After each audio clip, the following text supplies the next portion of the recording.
Welcome at Inspired by Ruth. Today's topic is about who is God and where does he live? Thank you.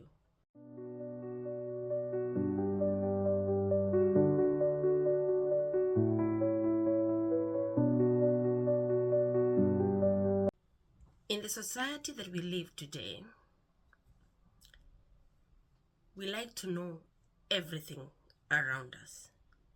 We want to know who created this, who built this, who is the author of this or that.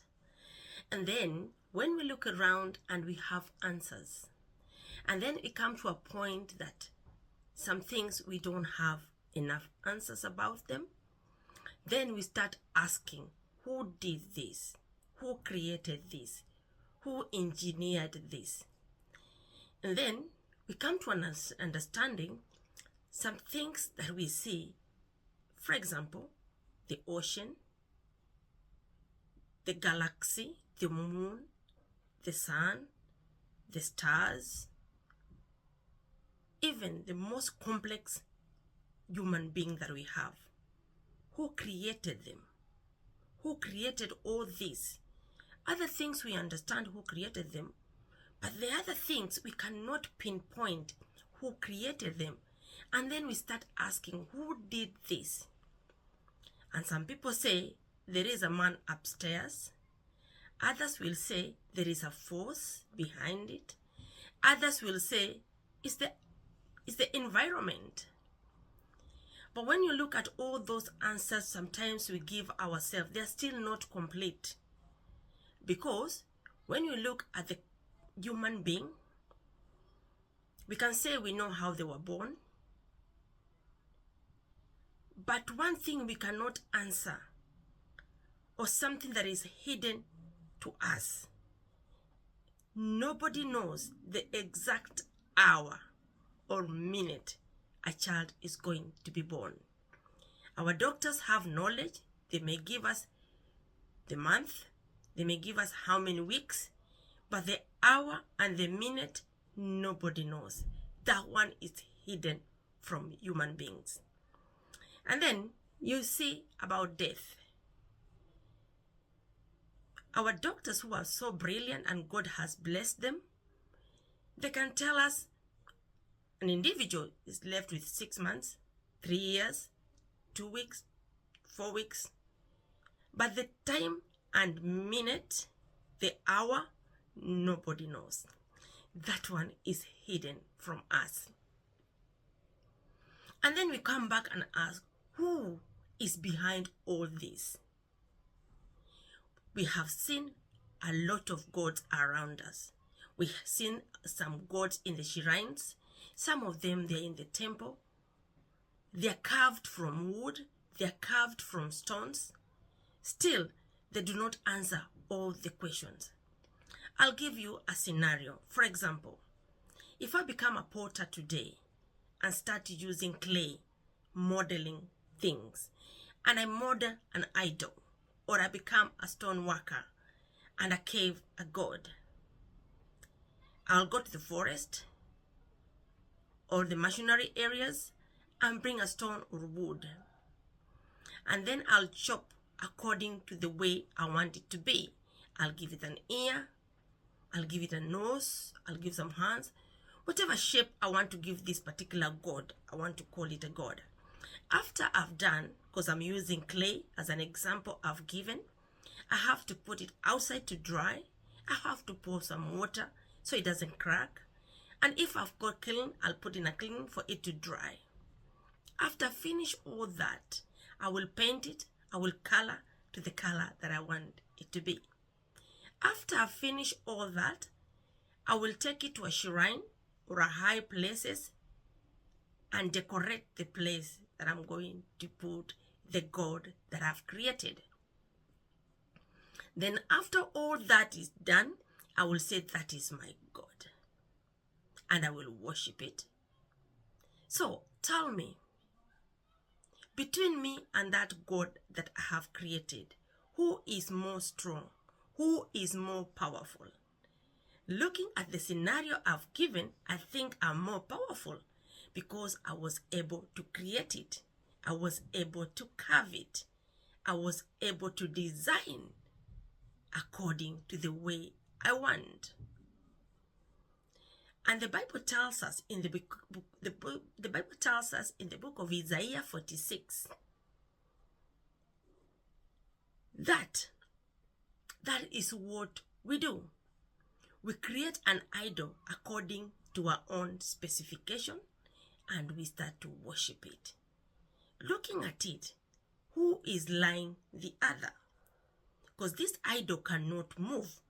It's me again. I have to go and lift it up. I go and put it somewhere else. This idol cannot see, cannot speak, cannot move.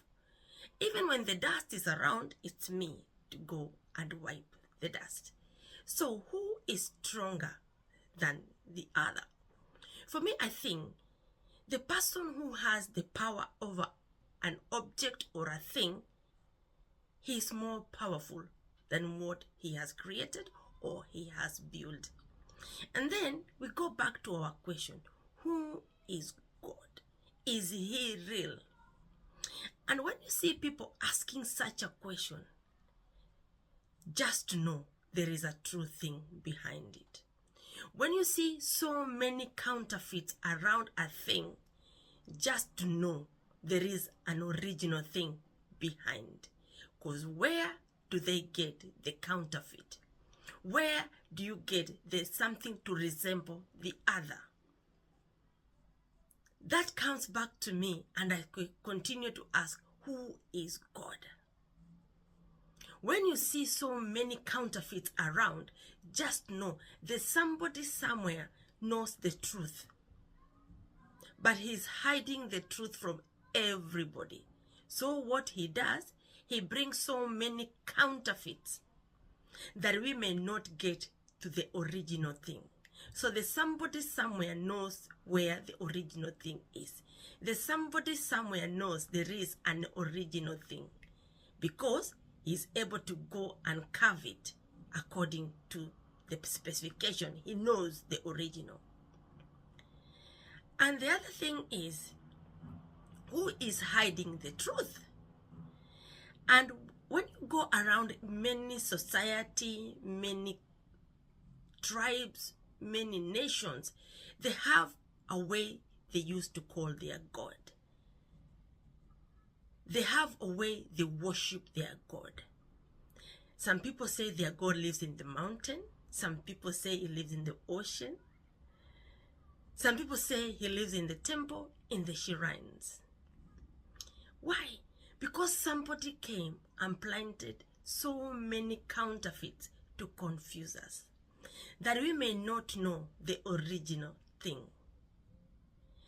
And when you ask ourselves, if I have put that shrine, for example, if I live in Britain and I put that shrine in America, it's not going to serve me because it's too far from me. So for me, it's not important to me. But the purpose of this video today, is to introduce ourselves. The real God is the God of the Bible. The God of the Bible is real. He is alive. Even on this video that I'm doing, he is here. He is everywhere. He's the one who knows the minute, the hour the child is going to be born.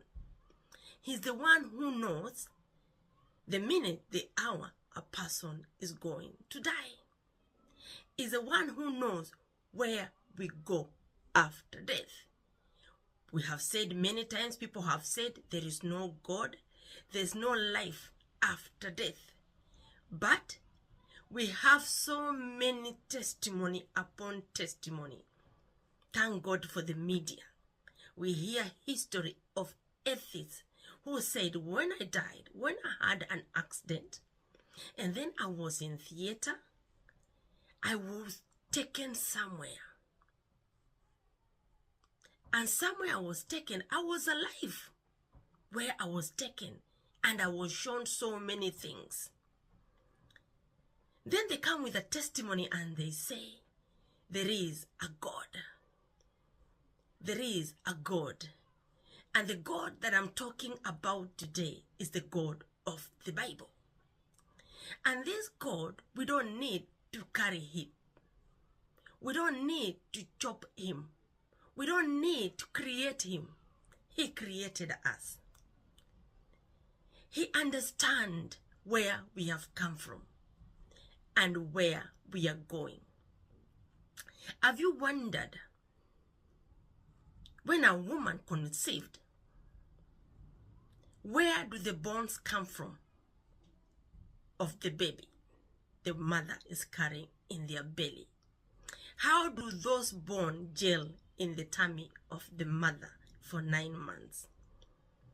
And that bone cannot hurt the mother. Have you ever wondered? And the good thing about God of the Bible, he gives us every answer. Let's go back in Genesis when God said, I'm going to create a man according to our own image and our own likeness. When he finished creating, he used the dirt of the ground. When he finished creating, the human being that he created, he could not move. He could not do anything. It just became a big dummy lying there on the floor. But what did God do? He breathed his spirit. And the creation that was created became a living soul. So the enemy has brought so many counterfeits of gods. Some have funny eyes, some have 7 eyes, 10 legs, many things that you see, you wonder, what is this? Because the devil used to live in heaven, and he knows there is a real God. He knows him so well. He lived there. He was created by God. He was created, so he has seen God. He knows how God looks like. He knows the power of God. And when he sinned and he was thrown out of heaven, he envied what he had. He envied the privilege that he had. And don't forget, him is already condemned. He cannot repent. He has no privilege of repenting like me and you. He is already condemned. His fate is sealed. That's why he came and gave us so many gods to confuse us, that we may not see, that we may not know, that we may not have a knowledge of the real God. Because there is a God. Because when you see people creating an object, when you see people molding something, they're not molding from their head. No, don't be lied. They have seen something that looks like. That's why they are able to mold. So the idea of God, the enemy or the devil knows that he is there. So that's why in every society he has given us myth that we may believe that is the God. For example, where I come from, we believed our God lived in the mountain. And nobody can tell us that they have seen this God. Even the story we have heard from our forefathers, they say our God lived in the mountain. Have you ever seen? No. Nobody can point that God that lived in a mountain, but we believed. And that mountain, let me tell you, it used to have some activity. For example, very early in the morning, at the tip of the mountain, it was white. And there was a lot of mist. That is the story we know. Now that I'm grown up, I know that that mountain has it's no activity of the gods. That is a myth that the enemy brought to us, that we may not know the real God. But let me amaze you. When God breathed his life in a human being at Genesis, he sealed his spirit in us. That's why you see society, they are looking for the real thing. That's why you see people are coming from one end to the other. Some people will come from this religion to the other. They will go to this religion to the other. Why? They are looking for God. Because the spirit that each one of us has, God sealed in us. In Genesis, he sealed his spirit. That's why we are still yearning. Human beings are still yearning for God. Science has told us so many things about God, but they have not answered the real question. Now, the scientists are coming to back us that there is God. So, I'm introducing to you the God of the Bible. And let me tell you, have you ever heard about people who grew up? They don't know anything about Christianity. They've never even heard about God. They have never even an encounter with a preacher or the Bible. For good example, our Muslim brothers, some people, they grew up in a Muslim family. They have never heard God. They don't know anything about God. But they are coming with testimony that somebody visited them and it was God. It was Jesus. Have you ever wondered how did they know it is God and they have never seen him or heard about him? How did God manage to go in their houses? How did he manage to go in their rooms, in their bedrooms? And when somebody is giving a testimony in America, in Middle East, in Asia, in Africa, how did this God is able to manipulate himself and go everywhere? No, because he's real. He's omnipresent. He's everywhere.